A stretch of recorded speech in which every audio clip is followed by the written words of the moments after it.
Sahabat obrolan ibu-ibu yang terkasih, salam jumpa, salam sehat dan sukacita selalu dalam Tuhan kita Yesus Kristus.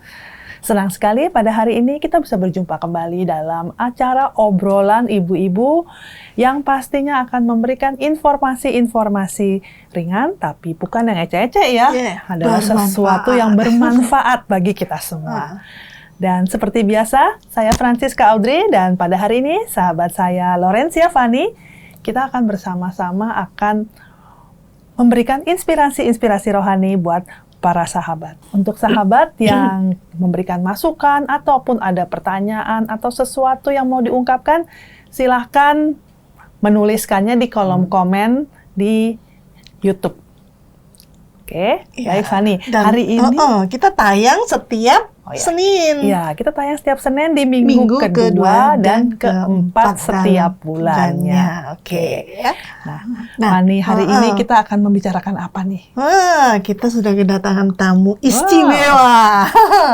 Sesuatu yang penuh dengan cinta pasti ya, sesuai dengan bulannya ya. Bulan penuh cinta, yaitu Ibu Laneke. Selamat datang Ibu Laneke. Bagaimana kabar Bu? Baik, terima kasih. Terima kasih loh sudah mau untuk berbagi informasi ya, sharing dengan kita pada acara obrolan ibu-ibu ini. Temanya kita kali ini, kenapa aku gitu ya? Pasti pada bertanya ya, ada apa sih dengan Ibu Laneke? Kenapa aku? Ibu Laneke boleh memberikan salam pada sahabat obrolan ibu-ibu. Sahabat obrolan ibu-ibu, terima kasih saya bisa di sini bisa berbagi. Semoga dengan obrolan kami ini hari ini bisa menjadi berkat dan bisa menginspirasi banyak orang. Amin Ibu. Yuk kita mulai ya. Nah, ini pertama nih, ini kegiatannya ya, sahabat, untuk mengundang narsum kita kali ini jadwalnya sudah bererot. Waduh, sangat beberapa kali dikasih. Oke. Bu, mau tahu dong, sekarang ini kegiatannya apa sih gitu loh? Di komunitas yang sudah terkenal di antero dunia, gitu ya, Lovely Hand. Ya, bagaimana Bu? Iya, kita komunitas ini adalah komunitas dari Paroki Danau Sunter, Gereja Yohanes Bosco. Komunitas kami adalah komunitas awam yang didirikan 13 tahun yang lalu oleh sepasang suami istri beserta pastor paroki pada saat itu. Nah, kami melayani 81 anak saat ini dan lintas agama. Jadi anak-anak ini mereka bikin karena anak-anak seperti ini pasti di luar tidak bisa mendapatkan pelayanan untuk pelatihan. Karena kita tahu ya, pelatihan seperti ini pasti biayanya sangat mahal. Jadi di paroki kami itu concern untuk bisa membantu anak-anak ini dan keluarganya. Jadi kita juga tidak hanya membina anaknya ya, tapi kita juga membina keseluruhan keluarga mereka, orang tuanya ya, karena ya itu pasti kalau orang tua yang dalam keadaan galau, dalam keadaan yang hati yang tidak gembira, pasti anaknya juga tidak akan mampu. Iya, sebentar Bu. Saya tanya dulu ya, potong nggak apa-apa ya Bu ya? Boleh. Hanya untuk di paroki, hanya untuk umat di paroki. Gitu? Tidak. Jadi kita itu lintas agama dan banyak juga yang datang dari luar paroki. Jadi justru dari paroki kami itu tidak terlalu banyak. Karena di lingkup paroki kami itu tidak terlalu banyak anak-anak yang berkebutuhan khusus yang membutuhkan. Ya. Anak-anak berkebutuhan khusus apa saja Bu yang diterima di situ? Kita menerima ada yang cerebral palsy, kemudian ada yang autis, Down syndrome, kemudian yang keterlambatan untuk belajar, bicara, seperti itu. Jadi pada dasarnya terima semua itu Ya. ya Bu ya, semua kebutuhan Kecuali khusus ya. yang tunanetra. Oh, Ya. Oke, heeh. Dan saya tadi sangat tertarik lintas agama ya Ibu ya. Iya. Heeh. Kalau boleh tahu persentasenya banyak nggak sih Bu yang non Katolik? Banyak. Banyak ya. Justru banyak. Karena di kami itu kami tidak mengajarkan ini ya tentang agama. Jadi kami bukan misinya bukan agama, tapi kami misinya kemanusiaan. Manusia. Jadi siapa biasa, yang ya. hadir di depan kita yang membutuhkan Iya. itu yang kami layani. Iya, tanpa memandang apapun ya Iya. perbedaan itu. 81 orang Mondre, Iya. banyak sekali. Yang ada sekarang usianya dari berapa saja itu Bu? Usia dari 2 tahun sampai 25 tahun. Wow, ada yang Ya. sudah berusia Udah yang- 25 tahun ya Bu, masih bisa ya, masih boleh. Tapi saat penerimaan masih Saat penerimaan di bawah 9 tahun. Oh, Ya. jadi akan menolak ya Bu kalau sudah itu udah susah Ya, dibentuk atau pasti kami gimana? akan menolak karena kami beranggapan anak-anak yang kecil itu masih banyak di luar yang mungkin mereka punya potensi yang lebih besar. Nah, sedangkan anak-anak yang sudah 9 tahun ini, selama ini orang tuanya kemana dan bagaimana memperlakukan mereka. Nah, kadang ada yang di batas 9 tahun itu udah melewati beberapa bulan saja, tapi kami melihat anak-anak ini masih punya potensi untuk kami latih nggak? Nah, itu bisa kami terima. Seperti itu. Dan kami juga yang paling utama adalah melihat orang tuanya. Bagaimana orang tuanya itu punya keseriusan untuk anak ini. Jadi ya, itu pengaruh banget. Iya, jadi memang bahwa anak berkebutuhan khusus ini ABK ya Ibu ya, Ya. itu benar 100% komunikasi melalui orang tua ya. Iya, pasti. Tadi yang Ibu sebutkan ini penerimaan orang tua itu sendiri Bu, bagaimana tuh? Ya, itu penerimaan itu adalah hal yang sangat penting bagi kita orang tua yang punya anak kebutuhan khusus ya. Karena kalau dia tidak bisa menerima anaknya, bagaimana dia bisa melakukan hal-hal untuk anaknya, hal-hal terbaik untuk anaknya. Nah, misalnya banyak sekali ya, ini kita yang kita ketahui bersama bahwa banyak sekali orang tua yang menyembunyikan anaknya karena tidak ada penerimaan itu ya. Nah, itu tidak dipandang dari status ekonomi yang kurang ataupun yang orang-orang yang sukses ya. Dan kita lihat banyak sebenarnya orang-orang yang sukses pun itu mereka tidak mau menampilkan anak-anaknya. tidak bisa menerima begitu Tidak saja bisa ya. menerima anak-anaknya, bahkan disembunyikan di rumah. Nah, sebenarnya anak-anak ini punya potensi loh Bu, punya potensi yang sangat-sangat besar.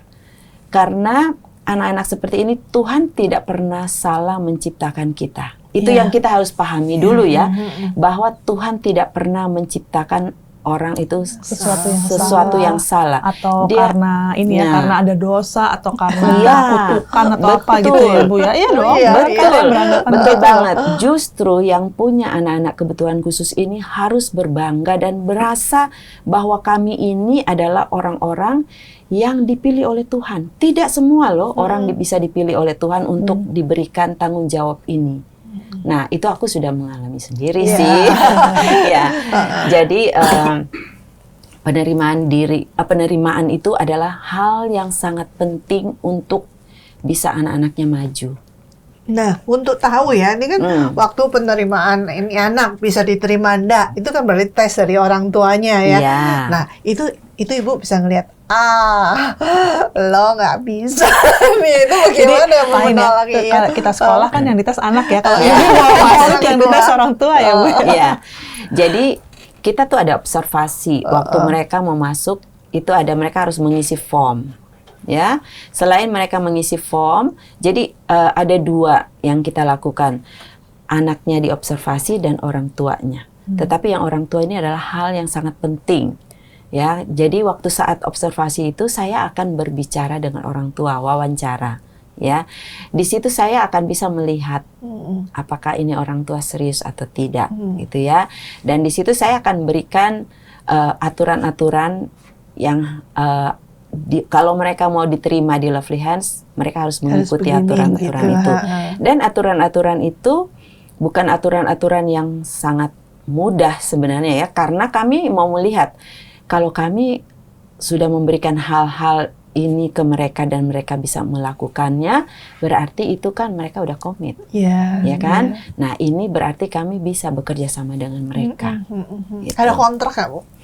Kami ada surat, ya mereka harus Pernyataan, mengisi form, ya. surat pernyataan gitu, surat pernyataan itu ada, dan ada hal-hal yang kita kuesioner yang kita berikan yang mereka harus isi.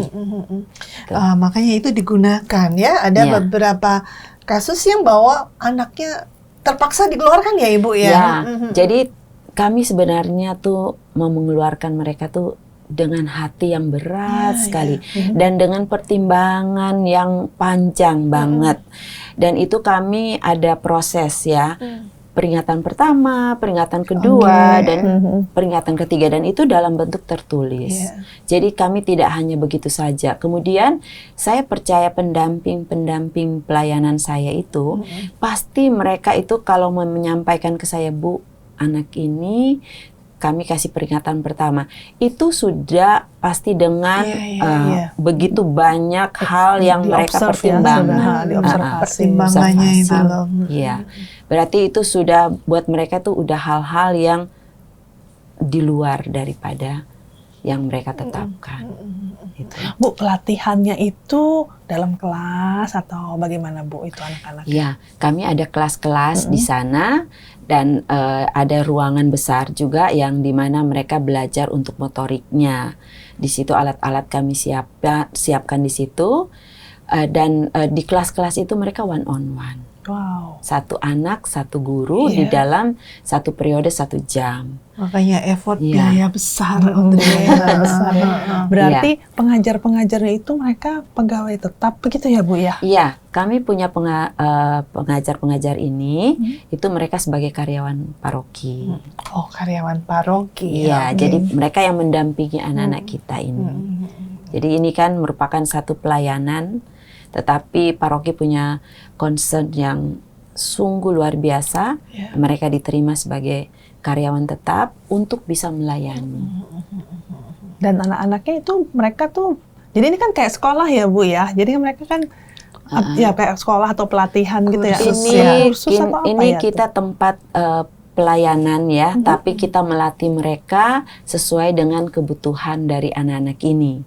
Jadi misalnya kadang-kadang mereka pergi ke sekolah, mungkin mereka dilatih misalnya secara akademis, belajar untuk menulis. Nah, di situ pun kami juga melakukan hal-hal yang seperti itu. Misalnya belajar baca, belajar mengenal warna. Nah, lebih ke keterampilan ya Ibu ya. Keterampilan, ada akademis, kemandirian. Jadi ada juga untuk mereka, untuk melatih mereka supaya bisa berbicara, bisa berjalan. Setiap hari ya Bu mereka masuk sekolah? Anak-anak itu ada jadwal. Ada yang dapat setiap hari, ada yang dapat seminggu 2 kali, ada yang 3 kali. Tetapi sekali mereka datang tuh mereka bisa 2 atau 3 jam. Jadi nggak capek di jalan. Itu tergantung apanya Bu itu Bu? Kok bisa ada yang dapat kesempatan? Nah, itu tergantung dari kebutuhan anak. Jadi si guru akan melihat anak ini membutuhkan apa. Nah, dan setiap anak itu punya program yang berbeda. Jadi tidak setiap anak itu sama. Bikin program khusus. Setiap ada anak yang masuk harus setting program khusus, program khusus ya. Bener-bener nggak bisa mengcopy dari program anak lain ya. Nah, itu yang saya bersyukur sekali karena tenaga pendamping kami itu mereka bekerja dengan hati ya. Jadi semuanya itu mereka bisa jalani ini dengan baik. Luar biasa. Banyak ya. Pasti banyak ya Bu ya pendampingnya. Kami punya pendamping yang tetap tuh ada 10. Dan kami punya yang part-time juga. Yang part-time semacam kreativitas, kemudian melukis, kemudian ada acupressure, kemudian ada ada ini juga tari dan tari. musik dan tari. Wah, luar biasa. Kita mau lihat nggak ya? Anak-anak, mungkin Bu Laneka bisa jelaskan kira-kira apa aja sih kegiatan yang mereka lakukan atau yang mereka pelajari di Lovely Hand? Jadi mereka ini kami ajarkan itu bertahap ya. Jadi harus mulai dulu dari motorik dulu. Ya, setelah mereka udah dari motorik kira-kira udah mampu, nanti guru-gurunya ini akan memberikan mereka mungkin ke kelas aktivitasnya yang ke arah akademis, kemudian ke kemandirian. Nah, nanti dari mereka sudah mulai ke kemandirian itu udah mulai mampu, baru kita masukin ke kelas-kelas kreativitas. Nah, contohnya nih ya, kita ada kelas lukis ya. Nah, anak-anak yang sudah mengenal ini udah melewati step-step ini ya. Jadi mereka udah mengenal warna, mengenal bentuk, baru mereka bisa dimasukin ke sini. Jadi di tempat kita itu si tenaga pendamping ini selain mereka mengajarkan misalnya materi-materi itu, mereka juga menggali dan melihat potensi apa yang ada dalam diri anak ini. Ya, jadi kalau yang melukis mereka akan taruh di jadi tempat memang melukis. sudah dilihat ya Bu ya kemampuannya mampu untuk melukis gitu ya. Nah, kemudian ada yang mampu untuk vokal ya. Nah, kami bekerja sama dengan sekolah musik. Jadi kami masukin mereka ke sekolah musik. Jadi ada yang pemain piano dimasukin juga di situ. Nah, nanti dari sana kita kerjasamanya itu dalam bentuk biaya. Jadi kita akan diberikan keringanan biaya karena ini kan anak-anak ini dibiayain oleh paroki untuk musik ini dan kreativitas yang lain. Oh, jadi diantar ke sana ya? Ya. Oke. Jadi nanti itu kebetulan dekat ya di Sunter. Jadi kita bisa kerjasama dan kebetulan sekolah musik ini boleh aku sebutin kali ya, karena sekolah musik ini benar-benar dia fokus dan terima anak-anak berkebutuhan khusus. Jadi ini ada Ibu Nia di situ, namanya Andante. Jadi mereka yang bimbing anak-anak kita sampai ada sudah menjadi penyanyi di gereja. Ya, jadi kita kadang-kadang diundang di ulang tahun misalnya persekutuan doa atau di misa. Kita anak-anak kita yang akan iringi. Jadi anak-anak kita bisa bermain angklung. Jadi ada grup angklung dan ada penyanyinya.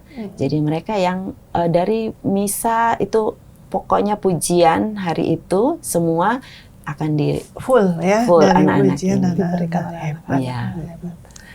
Nah, selain itu apa lagi Bu? Mereka dilatih atau ada apa lagi di sana? Tunggu sebentar. Saya cut ya. Tadi Ibu bilang kan ada progresnya ini ya. Sampai digali dia. Masuk pokoknya mulai kecil 2 tahun ya. Nah, sampai kapan Bu lulusnya? Mulai di sini gitu loh. Soalnya ada yang sampai umur 25. Iya. Iya nggak sih? Berapa puluh tahun ya Bu sekolahnya? Kita itu tuh ada sebenarnya total itu dengan yang sudah berhasil sekolah di sekolah biasa yang udah keluar dari tempat kita tuh sebenarnya totalnya udah sekitar 140 anak ya.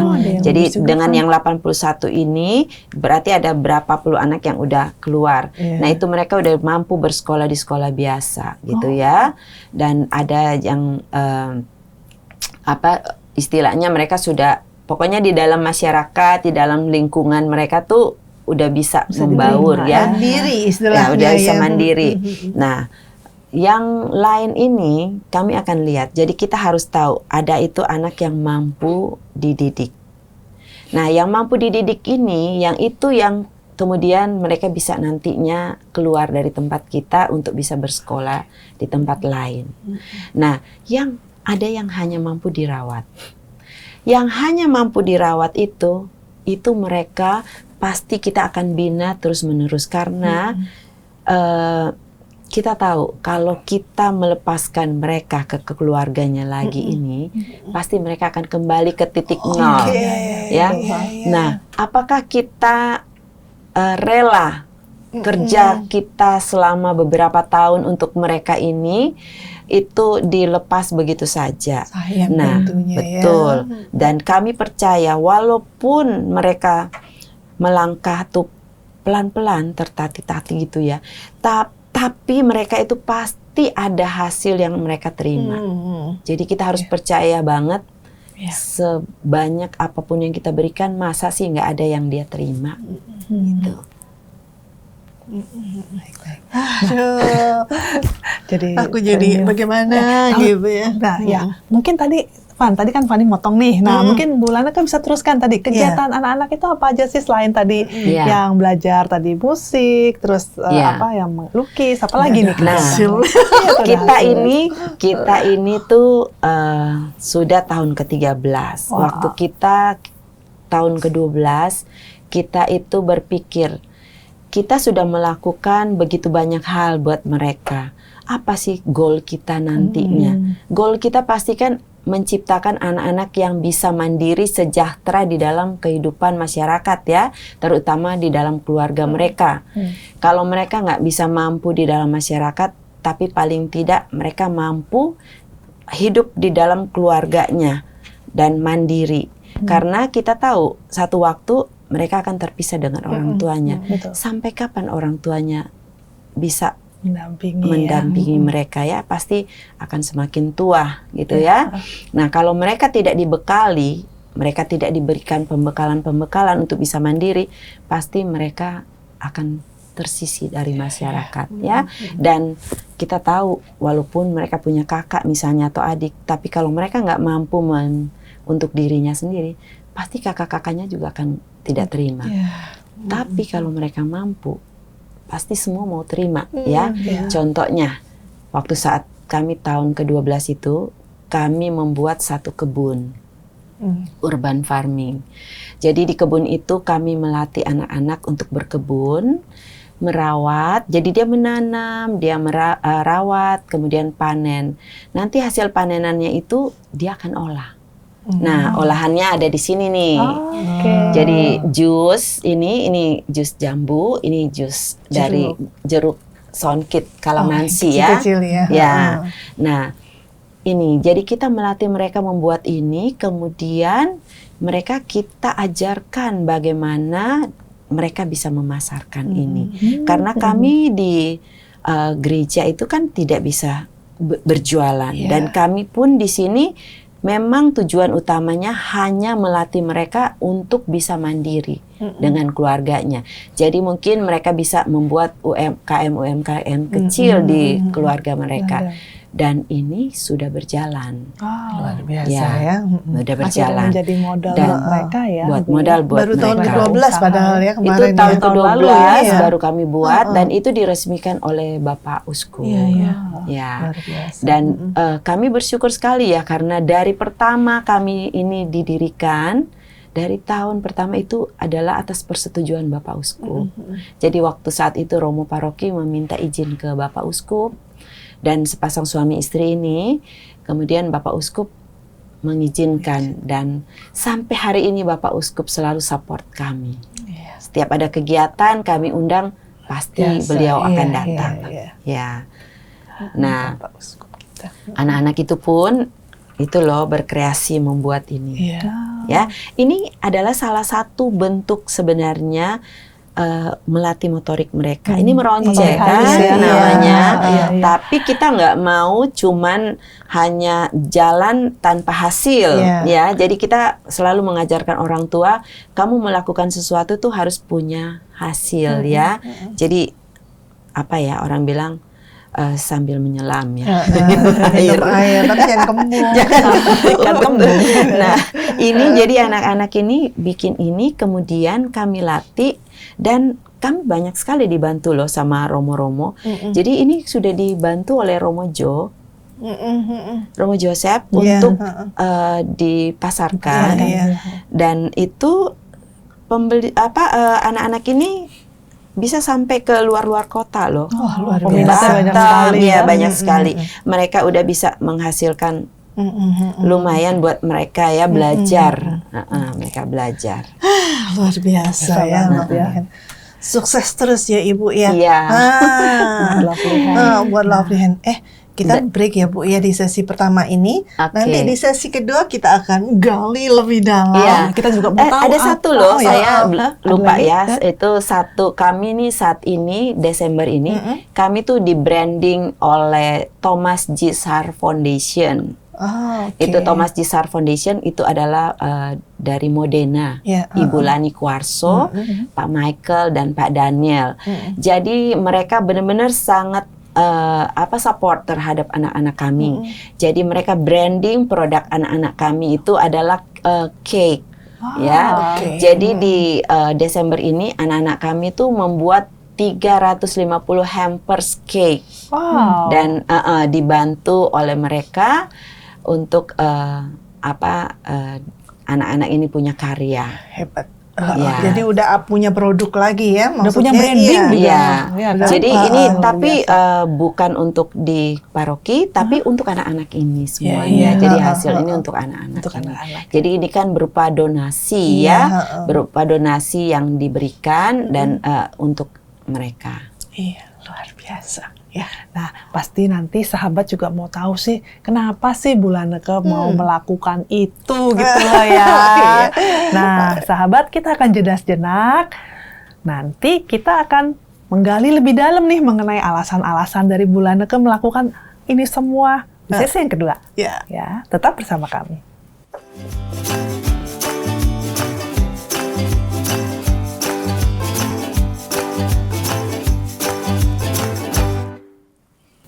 Sahabat obrolan ibu-ibu yang terkasih, jumpa lagi di sesi yang kedua. Terima kasih untuk kesetiaan Anda masih bersama kami. Kita lanjutkan ya Ibu Laneke Ya, ya. oke. Oke. Tadi kita sudah ngomong banyak soal anak-anak Lovely Hand. Nah, sekarang secara pribadi kita akan mau menggali. Iya, kenapa Bu Kenapa Laneke? sih Ibu Laneke kok sampai mau gitu loh ya? Dan saya sudah baca juga sih, sebenarnya berangkat dari Ibu Laneke punya ABK, begitu ya Bu? Ya.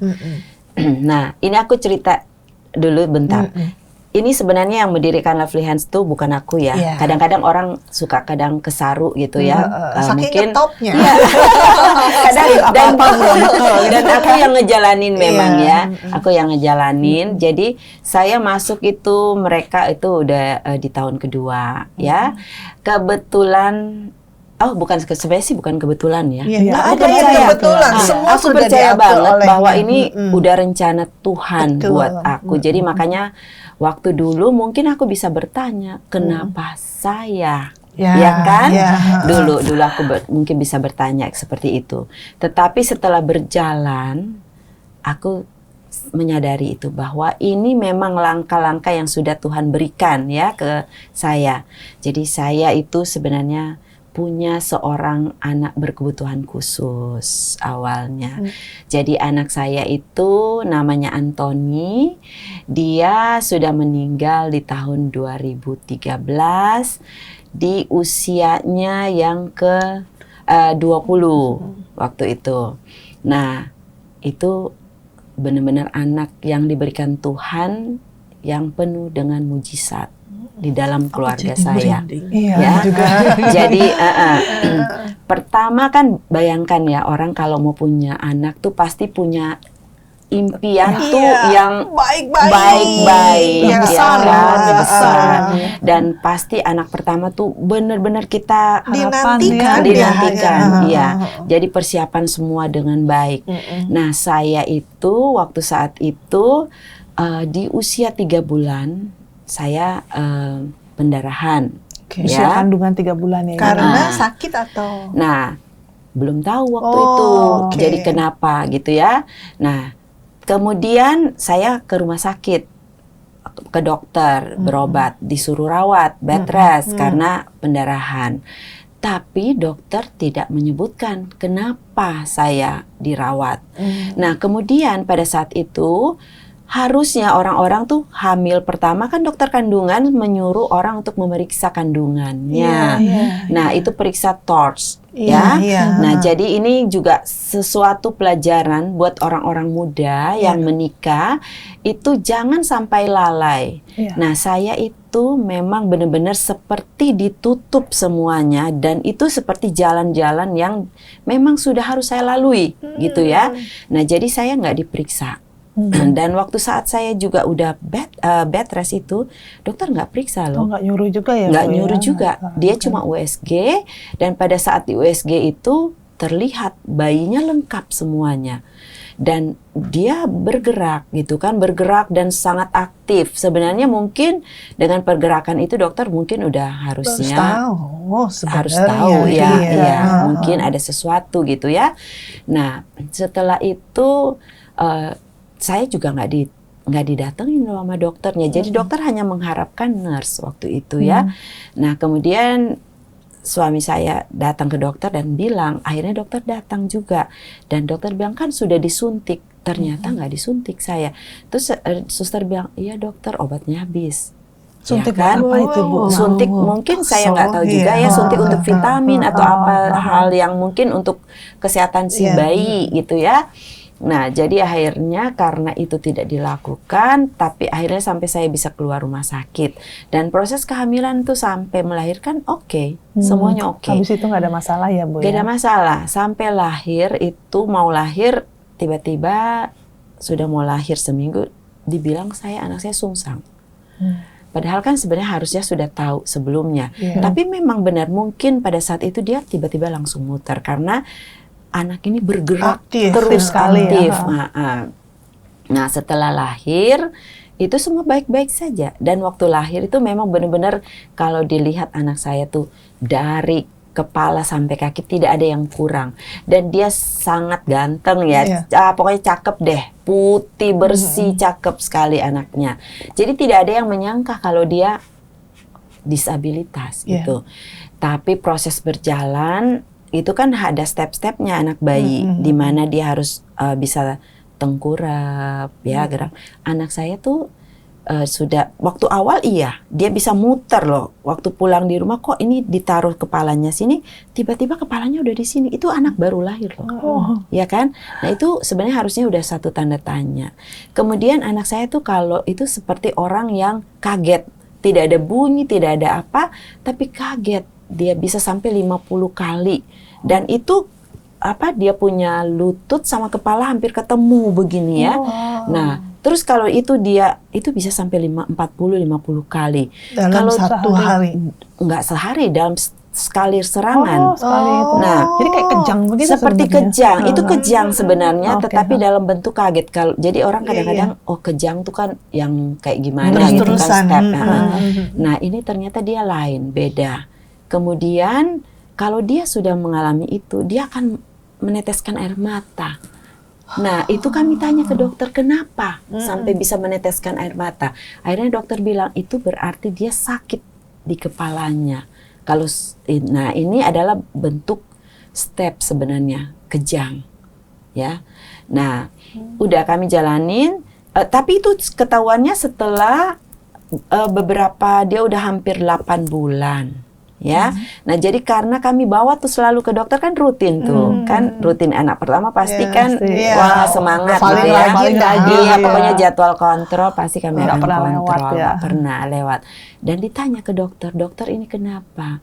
Nah waktu saat itu dokter itu mungkin karena sangat terkenal dan terlalu banyak pasien, jadi selalu bilang nggak apa-apa anak kami, kok anak normal dibilang enggak gitu loh. Kenapa ini anak ini seperti melewati step-step, mungkin ada yang terlambat begitu ya.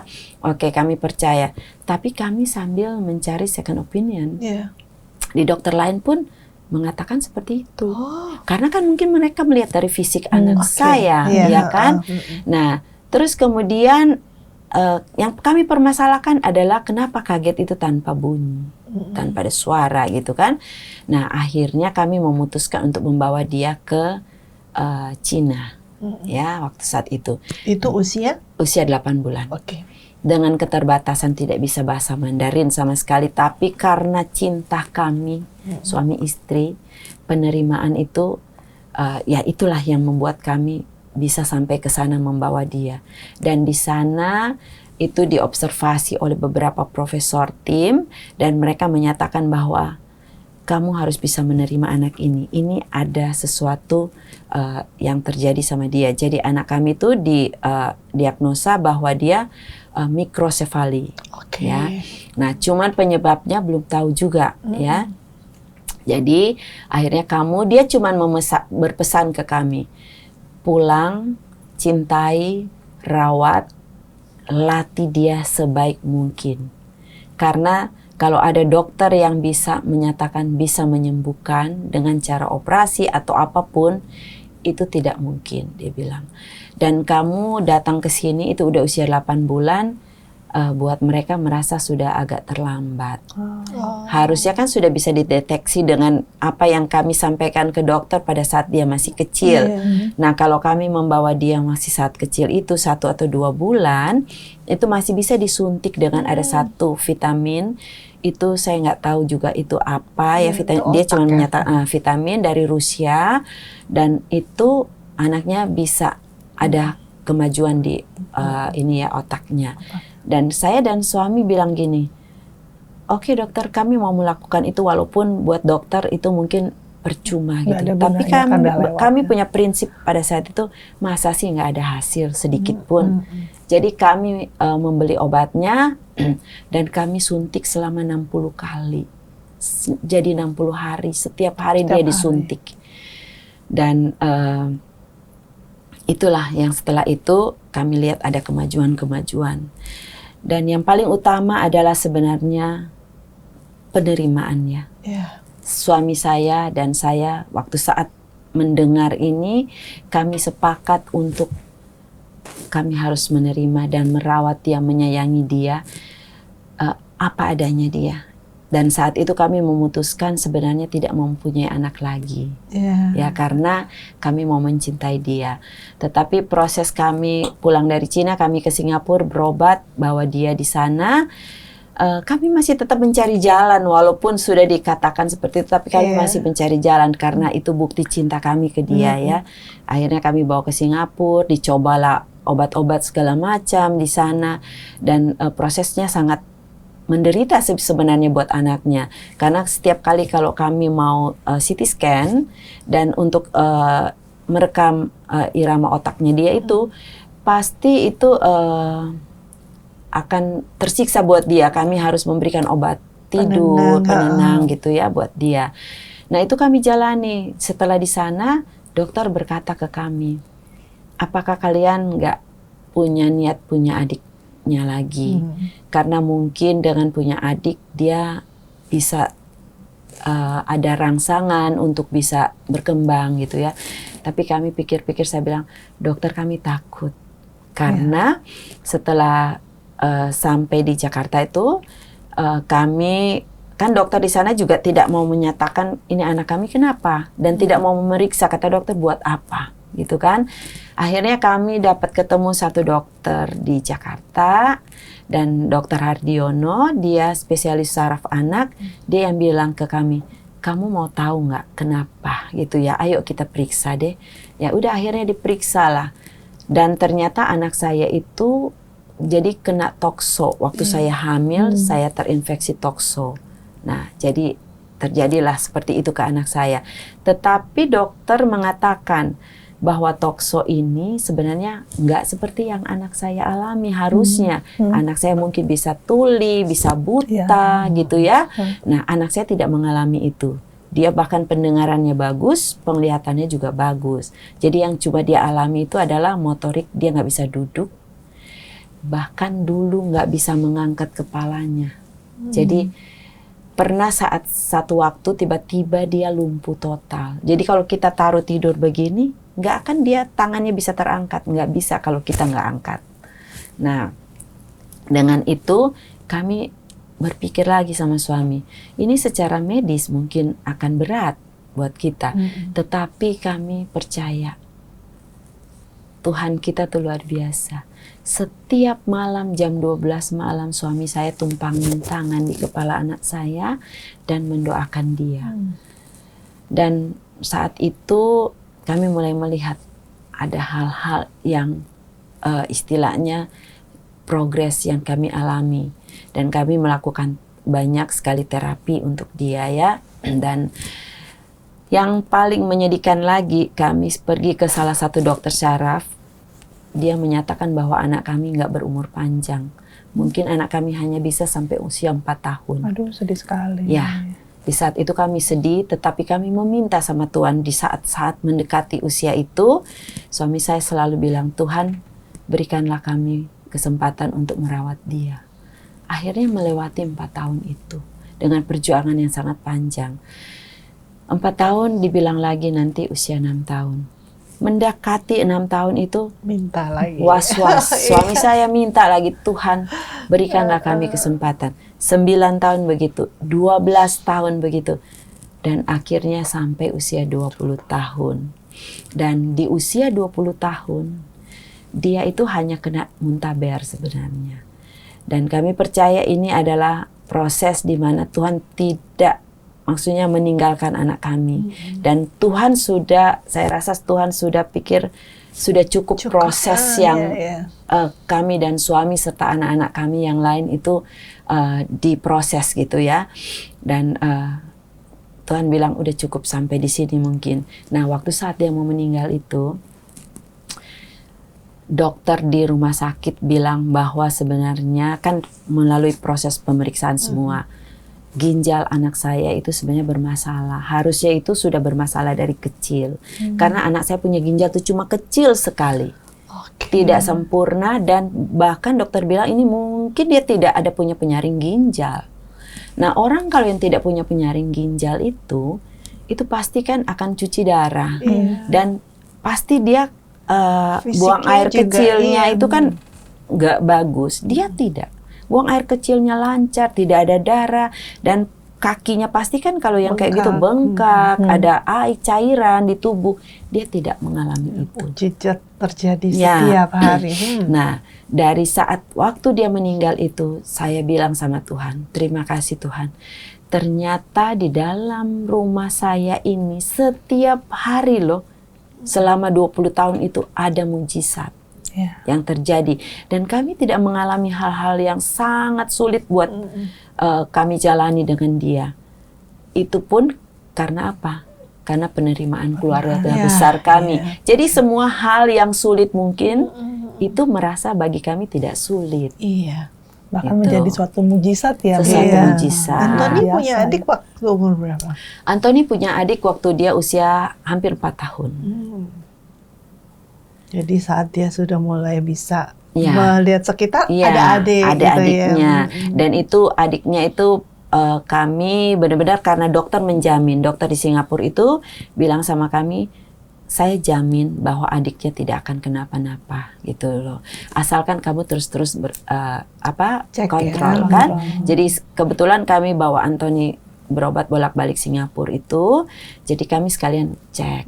Dan ternyata benar, Tuhan luar biasa. Tuhan tidak pernah meninggalkan keluarga kami. Adik-adiknya ini sungguh luar biasa, selalu berprestasi di sekolah gitu ya. Dan sekarang dua-duanya sudah selesai kuliah dan sudah ada di Indonesia dan sudah bekerja. Aduh, luar biasa. Adiknya kan yang kedua, jadi putranya yang kedua kan beda umur 4 tahun dengan Antoni. Nah, adiknya lagi? Ada adiknya lagi. Itu beda. Dari si Antoni yang kedua ke yang ketiga itu beda 2 tahunan. Beda 6 tahun sama Antoni. Jadi itu mereka lebih. Dari kecil kan melihat ya kakaknya seperti itu. Itu mengajarinya gimana nih untuk kami semua nih, Bu? Nah, itu ya, itu yang harus saya bagi. Jadi orang tua nih harus bisa bijaksana, ya. Jadi walaupun sebenarnya fokus kami ke yang Antoni, tapi kami juga mengajarkan adik-adiknya ini agar supaya mereka bisa menerima ya. Bagaimana kami mengajarkan mereka bisa menerima kakaknya ini. Jadi saya itu selalu menyiapkan di rumah adik-adiknya ini kalau bisa teman-temannya selalu bermain di rumah. Oke. Jadi saya tidak mengizinkan mereka keluar supaya mereka bisa menyatu dengan kakaknya ya, dengan kokonya. Jadi saya hanya menyediakan 2 TV di rumah saya pada saat itu. Satu di kamar Koko, satu di kamar saya. Nah, kalau di kamar saya dan waktu mereka kecil itu kami satu kamar semuanya. Berlima kami bikin bersama dengan Anthony juga. Iya, semua. Senang Kami ya? bikin kasur yang sangat panjang dan kami tidur bersama. Jadi anak-anak waktu saat itu tidak tidur dengan pengasuh. Jadi dengan kami semuanya. Sama kayak Ai. Nah, itu pasti ada pengaruh besar buat anak-anak ya. Nah, kemudian kami selalu kalau anak-anak itu temannya datang ke rumah saya, pasti minta anak-anak saya memperkenalkan kokonya ke teman-temannya. Dan pasti itu kan banyak pertanyaan karena kokonya duduk di kursi roda, ya kan? Dan itu biasa mereka tanya, kenapa koko kamu kok duduk di kursi roda? Jadi mereka mengatakan bahwa koko saya tuh tidak bisa berjalan, koko saya tidak bisa berbicara, koko saya ada kekurangannya, tapi koko saya nice. Dia orang selalu bilang, koko saya orang yang sangat. Dan Anthony ini setiap ketemu orang atau lihat orang siapapun dia pasti senyum. Nah, itu dia membawa sukacita. Jadi di situ kami mulai mengajarkan anak-anak dan anak-anak kami nggak malu. Kami ke mall selalu bawa dan anak 2 ini berebutan untuk mendorong kokonya di kursi roda. Nah, kalau kami orang tua tidak malu, pasti adik-adiknya tidak akan malu. Tetapi kalau kami malu menyembunyikan mereka, itu pasti akan terjadi buat adik-adiknya atau kakaknya. Seperti itu. Justru mengajak mereka untuk mendukung ya. Mendukung. Jadi ya itu pelajaran. Sekarang banyak yang kami alami dan kami lihat sendiri dan itu ada di Lovely Hands. Itu seorang bapak meninggalkan keluarganya karena adanya anak ini. Karena merasa berat, malu seperti itu ya. Jadi anak ini yang membuat sampai mereka berpisah. Nah, ini kalau terjadi pasti anak ini tidak akan mendapat pelayanan yang baik. Saya kan sudah bisa membuktikan anak saya dari lumpuh bisa duduk dan bisa nonton TV, dia bisa tahu kalau yang dia nonton itu serem, dia pasti nangis, takut. Dan saya selalu bilang, kebetulan di rumah saya itu di saya punya plafon dom itu ada gambar malaikat-malaikat kecil-kecil. Dan saya selalu bilang dia, mana Koko punya pacar, angelnya Koko mana? Dan dia selalu melihat ke dom itu. Dan dia senang sekali melihat itu. Kemudian kalau dia lagi nonton, di belakang dia ada Gua Maria besar. Di taman kami di belakang rumah tuh ada Gua Maria. Dan saya selalu bilang, Koko mana Bunda Maria yang selalu sayang Koko. Dan dia akan balik untuk melihat ke Bunda Maria itu. Jadi dia mengerti apa yang kita ngomong, tetapi dia tidak bisa mengungkapkan. Nah, itu karena apa? Kami berbicara atau memperlakukan dia seperti anak biasa, tidak menganggap dia special needs. Gitu. Luar biasa ya. Dicintai, mencintai. Ya. Kami sih punya punya satu pedoman bahwa cinta itu menyembuhkan. Dan kami sudah bisa membuktikan bahwa Anthony bisa sampai usia 20 tahun. Dengan ternyata secara fisik ilmu kedokteran tuh sangat kecil gitu kan betul. Dan itu baru ketahuan juga setelah dia meninggal itu kan. Nah, kemudian akhirnya saya merasa terpanggil lah untuk melayani di Lovely Hands. Karena saya merasakan walaupun kami punya fasilitas untuk anak-anak ini, Anthony itu bahkan sempat kami buatkan satu ruangan khusus untuk dia terapi dan kami datangkan guru, sehari ada beberapa guru untuk melatih dia.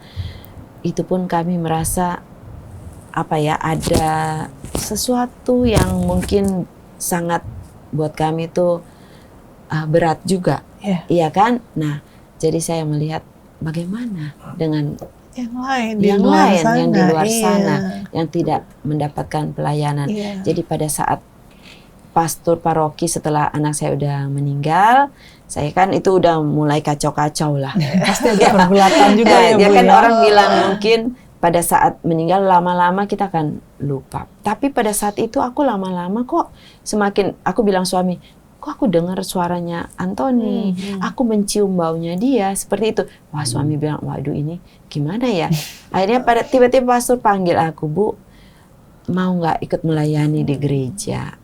Terus saya bilang waktu saat itu aku kalau dipanggil selalu lari dan aku takut berbicara. Nah ini aku juga mampu berbicara dan sharing itu karena aku sudah ditempa di Lovely Hands dan aku ditempa juga di dalam keluarga ya. Nah itu Tuhan bilang orang yang nggak mau pasti Tuhan akan tarik. Dan yang nggak mampu, yang nggak lari, mampu, makin dikejar.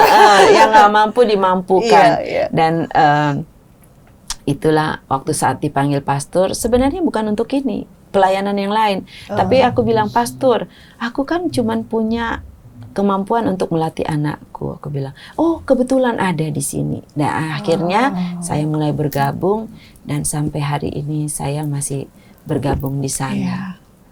Tuhan tidak pernah salah memilih. Iya, dan itu proses yang tadinya aku bertanya kenapa aku, sekarang jawabannya aku tahu. Karena Tuhan mau aku bisa berbagi juga dengan orang lain. Iya. Dan sepasang Benar suami banget. istri itu pun masih komitmen sampai hari ini dengan kami terus-terus melayani Putranya bersama masih kami. ada, putra? Putranya juga masih ada. Ya, dan mereka masih komitmen dan tim saya yang saya bentuk dari awal sampai saat ini saya udah memasuki hampir 11 tahun melayani, tim kami masih tetap itu. Masih setia. Masih Iya. setia Dan semuanya. pendamping-pendamping kami juga masih setia. Ya, saya berterima kasih karena ini semua kemajuan yang didapat oleh anak-anak ini karena itu semuanya ujung tombaknya pendamping pelayanan kami. Iya, karena one on one itu ya. One Bu, on ya. one. Kami sendiri kan nggak mampu untuk melakukan itu ya. Iya, Ya. betul. Mm-mm. Saya luar Semangat biasa. ya, aku sampai Iya. Bulan kah kita sudah waktunya ya Bu, kita ada Iya. keterbatasan waktu, tapi pasti iri nih para pemirsa kita bisa lanjut. Jadi kalau para sahabat ingin bertanya silakan aja ya. Ya, silakan tulis di komen ya, di bawah ya, di kolom komen. Nah, ini kami minta mungkin ada satu pesan singkat buat para orang tua, para ibu terutama ya. Aduh, bagaimana sih jika kita diberikan berkat seorang anak berkebutuhan khusus itu, Ibu? Silakan. Ya, pesan saya yang paling utama adalah terimalah anak-anak ini apa adanya. Karena penerimaan ini, cinta kalian itu bisa menyembuhkan mereka. Ini bukan cuman hanya istilahnya ngomong aja ya, tapi ini udah ada bukti. Begitu banyak anak-anak di Lovely Hands yang tadinya nggak bisa berjalan, tidak bisa berbicara, sudah berjalan dan berbicara. Itu karena betul-betul orang tuanya mampu menerima mereka apa adanya gitu. Dan kita juga masih punya harapan besar untuk mereka, dan semoga mungkin kalau ada yang mau mendengar, kami masih membutuhkan ini loh, kan saat ini kebun kami hanya pinjam ya. Siapa tahu ada yang berbaik hati mau memberikan ke paroki kami satu lahan yang benar-benar permanen yang kami bisa lakukan untuk anak-anak kami. Anak-anak kami. Ya, ya. Semoga ya Ibu Iya. ya. Oke, Dri, kita tutup ya. Ya, baik sahabat obrolan ibu-ibu, begitu luar biasa yang disampaikan oleh Ibu Laneke sampai saya dan Fani, kita berdua sampai Merinding nggak merinding selesai-selesai. ya. Dan saya rasa ini juga sesuatu yang bagus buat ibu-ibu yang lain ya. Jadi tidak hanya untuk ibu-ibu yang mempunyai anak-anak berkebutuhan khusus ya, tapi pada umumnya, jadi orang tua pada umumnya. kita sebagai orang tua untuk belajar untuk, kalau saya tangkap ya Bu ya, belajar untuk bisa menerima bahwa memang ada anak-anak berkebutuhan khusus di sekitar kita, betul. yang mana nggak boleh kita jauhi atau betul. kita hindarkan atau kita anggap yang negatif gitu ya, Iya. Bu ya. Kami selalu kampanye loh, selalu kampanyekan bahwa berikanlah mereka kesempatan, berikanlah ruang buat mereka, karena dengan adanya kesempatan dan ruang ini mereka mampu berkarya, ya. Nah, saya kan ada buku yang saya udah berikan ke Ibu. Di situ di belakang buku itu ada puisi yang saya karang. Nah, di situ adalah puisi yang merupakan ungkapan hati dari anak-anak itu. Dan mungkin nanti bisa ditayangkan kali ya. Jadi itu ungkapan hati. Iya. Makasih lagi, Bu. Sama. Baik, sahabat obrolan ibu-ibu yang terkasih, kita sudah sampai di penghujung perjumpaan kita pada hari ini. Dan seperti biasa, kita Ibu Laneke, kita akan pamit undur diri. Ibu Laneke, kemudian sahabat saya Laurencia Fani, dan saya Francisca Audrey. Kami pamit undur diri. Terima kasih. Kita akan berjumpa lagi di episode-episode yang selanjutnya. Sampai Dadah. jumpa. Bye.